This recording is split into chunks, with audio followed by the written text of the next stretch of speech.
Hey everybody, I'm Shelby Kratz with Shelby Kratz Fishing. Are you getting ready to go somewhere and you haven't been there in a while? Maybe you have a tournament on a lake, don't know what's there? Well, that's what we're going to try to take care of today. The virtual lake tour is going to break down what's there, what's going on, what kind of cover's there, what can you expect. Today's episode is on White Oak Lake. There's been significant improvements done to the lake since 2012 when it was drained. It's really been showing out. Even this summer when fishing's really tough, there's been a lot of big fish caught.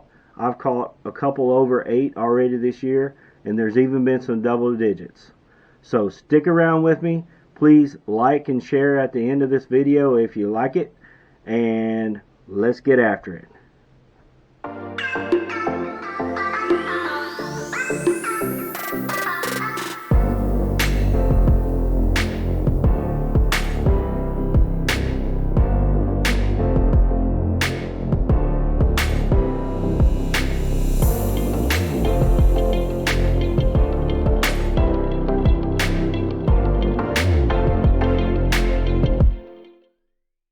Let's talk about White Oak Lake. White Oak Lake here in Camden is located 18 miles west of Camden between Chester and Bluff City. And it's actually the sister lake of Upper White Oak Lake. And those are separated with a small sliver of land in between the two. Both lakes have a lot of fish in them. Of course, largemouth bass, crappie, catfish, and all the subspecies of sunfish. The Upper White Oak Lake, it follows all the general Game and Fish Commission guidelines, and then but the lower has a slot limit for largemouth bass. And after draining the lake in 2012, they had to do some maintenance there at the dam. The Game and Fish Commission has made some really good efforts to bring this lake back to its current condition. They're stocking it all the time, and brush piles and all the other stuff that they put in there and work towards the lake has resulted in several high quality bass, some double digits this year, and I've caught several over 8 this year myself. Aquatic forms of cover around the lake include a lot of shoreline grass, a very few lily pads, and a few small patches of submergent grass that I think are coontail. This submergent grass is very isolated, and it's only located in a few small shallow areas. The stump fields and the laydown logs, they of course dominate all other forms of cover, and you got to be really careful when you're driving around the boat, because the stumps are real close to the boat rows. The lake also has some minor structure features such as points, humps, channels, and ditches. But with few exceptions, these structure elements are small and they receive heavy fishing pressure throughout the year, but especially during the hottest and coldest parts of the summer and the winter. Water clarity is normally pretty clear with visibility at around 2 foot or so, but it can and will stain up after heavy or sustained rainfall. There are 3 general use boat ramps at Upper White Oak Lake. The one that we use today, one on the easternmost arm, one at the dam, and then there's also one at the White Oak State Park. All of those ramps are concrete and very well maintained. They're really nice ramps. If we take a closer look, Lower White Oak Lake can be broken down into 4 subsections: the south arm, the east arm, the west arm, and finally the dam area.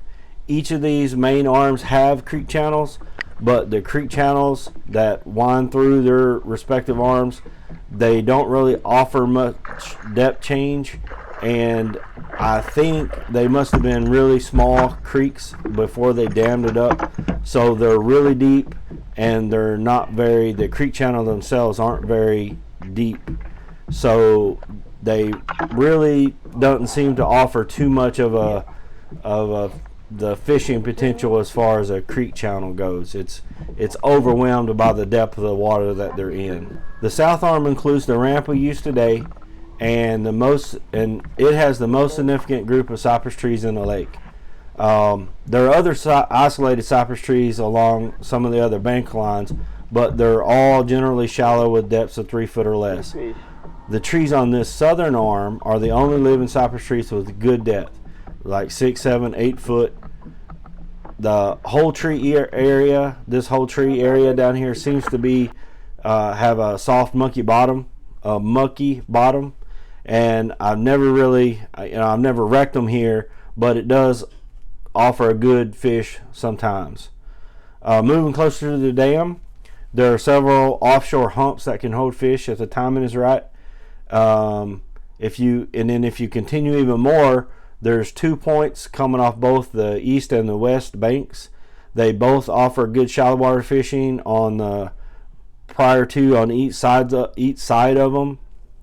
And then the west point offers a pretty good sized point if the fish aren't shallow and you're wanting to fish a point. Continuing on even further north, both banks offer a few shallow pockets with some deeper banks in between the shallow areas, and they both end at the dam area with medium-sized points on both sides.